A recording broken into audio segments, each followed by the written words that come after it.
тренинг 48-23. И не попушта мрзата, погледнете како се растрча и сега Дејвис има атракција, ново забивање, 50-ка за МЗД Скопје спрема 23, 27 разлика.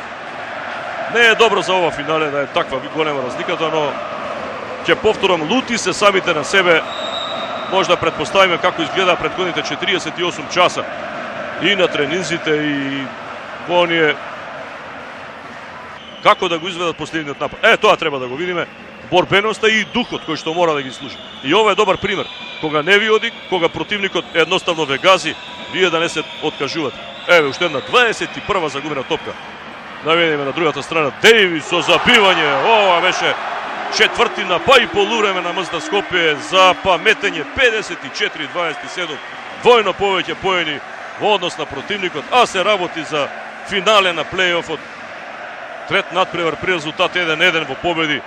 54 МЗД Скопје Аеродром, 27 Пелистер.